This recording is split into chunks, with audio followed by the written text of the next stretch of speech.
Bueno, pues vamos por el último punto de este tema.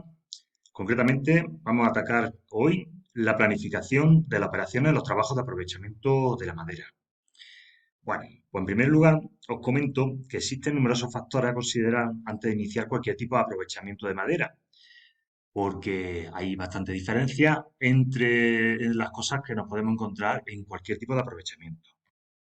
Ya que no es lo mismo una corta hecho en un pequeño bosquete de una alameda, como por ejemplo esta, que sería cortar, pues bueno, 25 o 30 árboles, no es lo mismo, o si tuviéramos que hacer una entresaca en un monte de 1000 hectáreas de estas características.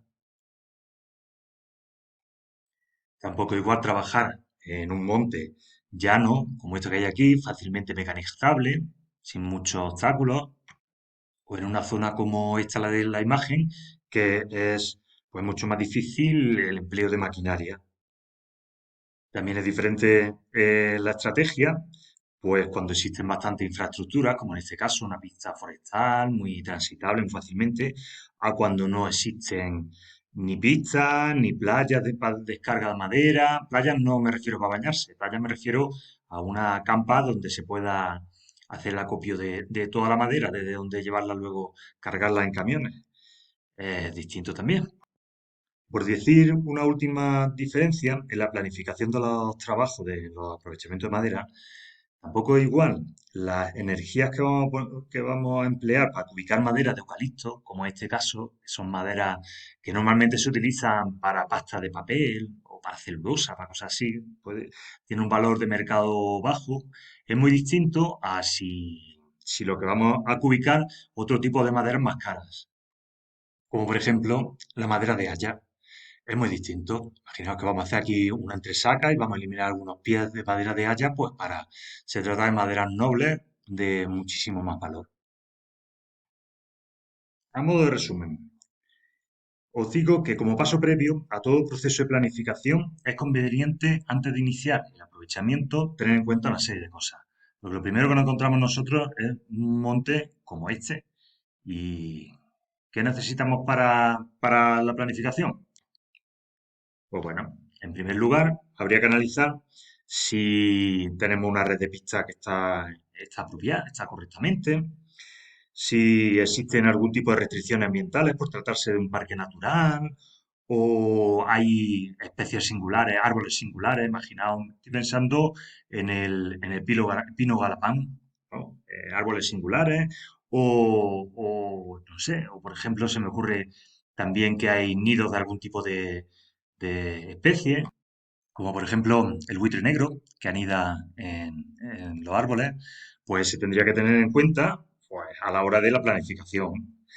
Otros también que tendríamos que tener en cuenta, por ejemplo, ya referente a la infraestructura, pues puede ser otros condicionantes de tipo de relacionados con la infraestructura, pues puede ser, por ejemplo, el gálibo de los túneles, pues si nos encontramos de repente que tenemos que atravesar un túnel de este tipo, un puente C de este tipo, pues no podrán ser muy altos los camiones, condiciona el tipo de vehículo que tendremos que utilizar, o bien si tenemos que pasar por puentes, o hay curvas muy cerradas en las que no se puede utilizar camiones muy largos o que tengan articulados de alguna manera. Todos estos aspectos hay que tenerlo en cuenta. Y otro, por último, muy importante, son los aspectos propios del pliego de prescripciones técnicas. Recordáis que son las condiciones de cualquier aprovechamiento. Cuando hacemos el contrato, de lo que hablamos en el tema de la subasta. Pues, por ejemplo, el volumen de madera que se va a extraer, si va a ser con corteza, sin corteza, es decir, el grado de elaboración, también las fechas de entrega. Todo esto son cosas que nos dicen mucho el sentido común, pero bueno, que repasamos con estas imágenes, ¿no? De aspectos que se tienen que tener en cuenta a la hora de planificar los trabajos en el aprovechamiento de madera. Bueno, pues una vez repasados todos estos aspectos del aprovechamiento maderero, es conveniente dar un repasillo rápido a los distintos métodos de regeneración, los más comunes, para los que se emplean para diseñar un aprovechamiento que más se amolde a la especie que vamos a utilizar, a las características bueno, pues el temperamento de la especie, el tipo de terreno en el que vamos a trabajar, el tipo de explotación, en fin. las particularidades llamadas orientadas a la regeneración una vez que realicemos el aprovechamiento. Bueno, de estos métodos, en primer lugar, vamos a hablar de las cortas a hecho.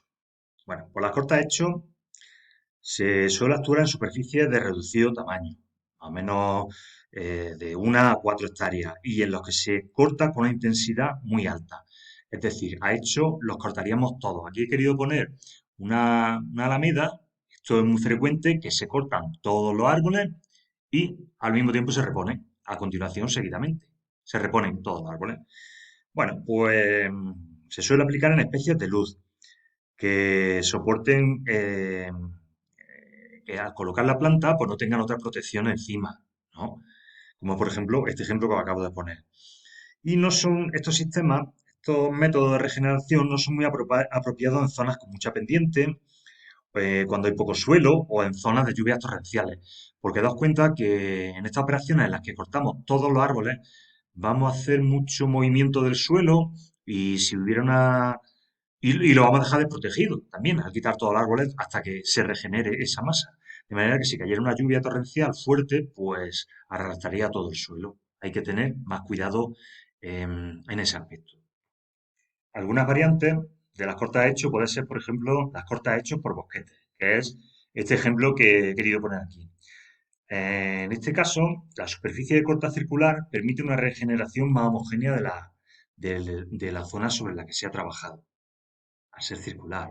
Bueno, es más fácil la regeneración en torno a esta mancha que hemos dejado limpia, pues este sistema permite una fácil regeneración. No sé si en este ejemplo se verá, las cortas hechas por bosquetes se verá un poquito más claro. ¿Entendéis cómo se facilita la regeneración de esta manera? Lo que intentaba decir antes. Bueno, otra variante de estas son las cortas hechas por bosquetes con reservas de árboles padres. Aquí, en este caso, no sé si lo apreciáis, se han dejado algunos pies en medio, ¿no? Básicamente lo que se hace es que se reservan como árboles padres los que presenten mejores características, mejor calidad en cuanto a aporte, más salud o que produzcan más semillas. Y estos van a ser los encargados de regenerar la zona, ¿vale? Estos que se queden aquí se suelen cortar una vez que se ha conseguido la regeneración. Existen otros sistemas también de corta a hecho, como por ejemplo este que os voy a poner ahora mismo, que son las cortas a hecho por fajas sucesivas. Como en este caso, se cortan por fajas perpendiculares a la dirección de los vientos dominantes, y aquí que han puesto la flechita esta, pues precisamente para favorecer la regeneración, la dispersión de las semillas. Otro tipo también que hay también son las cortas hechas por faja alterna. En este caso, se corta las fajas que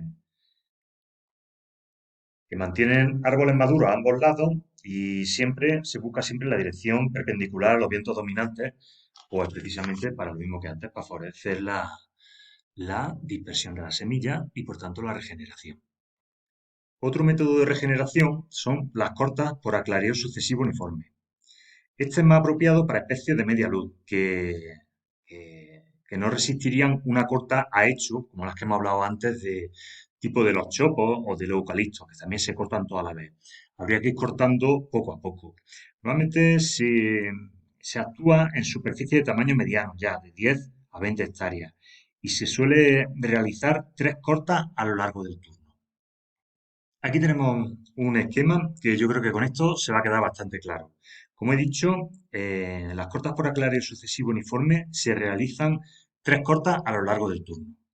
Como veis, en primer lugar nos encontraríamos con esta masa, ¿vale? La primera que se hace son las cortas preparatorias, que son las que vamos a hacer aquí.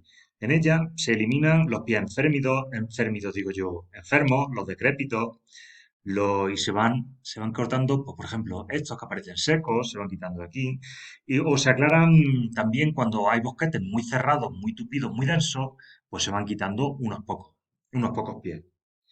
De ahí pasamos a las cortas que se llaman aclaratorias o diseminatorias, que serían estas de aquí. En esta lo que se busca es favorecer las condiciones para la diseminación, o sea, reservando árboles padres, como hemos dicho antes, los que estén pues, en mejores condiciones o más rectos, más vigorosos, con más fruto, que son los que se encargarán de ir regenerando. ¿Ves? Aquí han querido poner ya que van saliendo arbolitos chicos. Una vez que ya se ve que ya la regeneración está casi garantizada y está avanzando ya, y ya los pies pequeños, hemos dicho que eran especies normalmente de media sombra, que necesitaban un poquito de protección, ya se van desarrollando y se defienden unos a otros, pues procederíamos a las cortas finales, ¿no?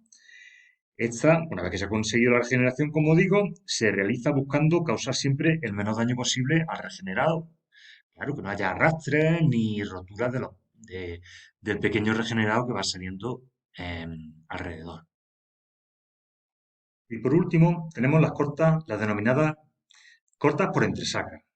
Estas son especialmente apropiadas para especies de sombra, como por ejemplo, y ambientes sensibles, como por ejemplo este que estamos viendo aquí, que es un hayedo. Se le denomina también en cortas de entresaca por huroneo. Huroneo yo lo identifico un poco como el que va buscando, como el hurón que va buscando el pie que está en peores condiciones. Aquí lo que se hace es que se actúa con una intensidad de corta muy, muy baja, en superficies muy grandes. ¿Qué quiere decir esto? Pues mira, voy a intentar explicarlo con esta imagen que tenemos aquí. Nos encontramos con este monte que tenemos aquí. Hemos dicho que se actúa con una intensidad de corta muy baja sobre grandes superficies. Esto lo que hace, este tipo de cortas por entresaca imita un poco o lo que pasa, lo que se hace en la naturaleza, pues de forma natural, ¿no? Se van extrayendo pies concretos, dispersos y normalmente de todos los diámetros. A ver si yo soy capaz de explicarlo.